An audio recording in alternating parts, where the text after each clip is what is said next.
அன்பான தேவ ஜனமே, விக்டரி காஸ்பல் சர்ச் விடுதலையின் சுவிசேஷ சபை வழியாய் உங்களுக்கு கிருபையும் சமாதானமும் உண்டாவதாக. இன்று தேவன் உங்களுக்கு தரும் ஆவிக்குரிய வார்த்தை என்ன அப்படின்னா, 1 கொரிந்தியர் 13ஆம் அதிகாரம் 13ஆம் வசனம்.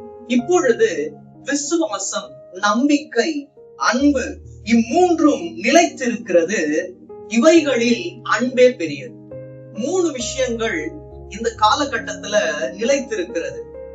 ஒன்று விசுவாசம், நம்பிக்கை, அன்பு. இந்த 3ல எது வந்து பெருசா இருக்குதா? அன்புதான். ஆனா அன்பா இருக்குமான்னு கேட்டா அன்பா இல்ல. நீங்க அன்பா இருந்தா மட்டும் போதும், எங்களுக்கு அட்வைஸ் வேணாம், இப்படி இருங்க அப்படி இருங்கன்னு சொல்லிட்டு எங்களுக்கு என்ன பண்ணாதீங்க, அட்வைஸ் கொடுக்காதீங்க, அன்பா இருந்தா மட்டும் போதும் அப்படின்னு சொல்லக்கூடிய நாட்கள் வந்து கொண்டு இருக்கிறது. அன்பா இருந்து விட்டு நீங்கள் ஆலோசனை கொடுக்காமல் இருப்பீர்களானால் அந்த அன்புக்கு எந்த ஒரு வேல்யூ இருக்காது. இந்த 13ஆம் அதிகாரத்துல முழுமையாக அன்பை பத்தி டீட்டெயிலா இருக்கும்.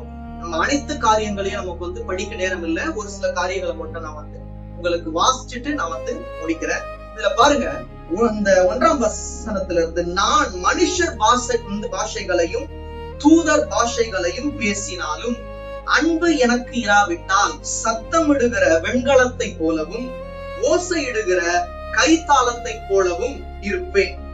நான் தீர்க்க தரிசன வரத்தை உடையவனாய் இருந்து சகல ரகசியங்களையும் சகல அறிவையும் அறிந்தாலும் மலைகளை பெயர்க்கத்தக்கதாக சகல விசுவாசம் உள்ளவனாய் இருந்தாலும் அன்பு எனக்கு இராவிட்டால் நான் ஒன்றும் இல்லை. அதுக்கப்புறம் பாருங்க, எனக்கு உண்டான யாவற்றையும் நான் அன்னதானம் பண்ணினாலும் என் சரீரத்தை சுட்டெரிக்கப்படுவதற்கு கொடுத்தாலும் அன்பு எனக்கு இராவிட்டால் எனக்கு பிரயோஜனம் ஒன்றும் இல்லை. நான் என்ன செஞ்சாலும், தூதர் பாஷைகளை நான் வந்து பேசினாலும் அன்னதானம் பண்ணினாலும் அன்பு எனக்கு இல்லைன்னா நான் ஒன்றும் இல்லை. நான் அன்பா இருந்ததுனாலதான் நிறைய காயங்கள் எனக்கு, நிறைய வந்து ஒரு பெயின், வலிகள்லாம் எனக்கு வந்து கொண்டே இருக்கிறது. ஆனா வாழ்நாள் ஃபுல்லா அன்பா இருப்பேன். ஆனா ஒண்ணு மட்டும் புரிஞ்சுக்கினேன், ஒண்ணு மட்டும் தேவன் என்ன பண்ணாரு, எனக்கு வந்து வெளிப்படையா சொன்னார், அன்பா இரு, ஆனா உங்களுடைய அன்பை யாருக்கும் வெளிப்படையா காட்டாது. ஒரு லைன் வச்சுக்கோ.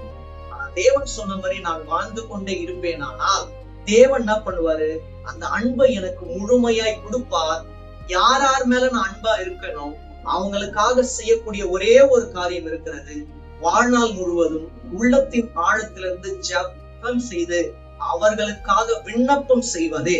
அதை எனக்கு கற்றுக் கொடுத்த தேவனுக்கு நன்றி. தேவன் தாமே இந்த வார்த்தைகளை உங்களுக்கு தந்து இதை இன்னுமாக உங்களுக்கு தேவனே புரிய வைப்பார். அன்பா இருங்க. நீங்க என்ன செஞ்சாலும் அன்பின் வழியாய் செய்யுங்க. அந்த தேவனே உங்களுக்கு அன்பா இருப்பார். விசுவாசம், நம்பிக்கை, அன்பு, இந்த 3ஐயும் கை கொண்டு வாழுங்க. எப்படின்னா, அன்பா இருங்க. அன்பா இருந்தா நம்பிக்கையுடன் இருப்பீங்க, விசுவாசத்துடன் இருங்க. எல்லாத்தையும் காட்டிலும் அன்பே பெரியதாக இருக்கிறது. தேவன் தாமே உங்கள் யாவரையும் ஆசீர்வதிப்பாராக. ஆமென்.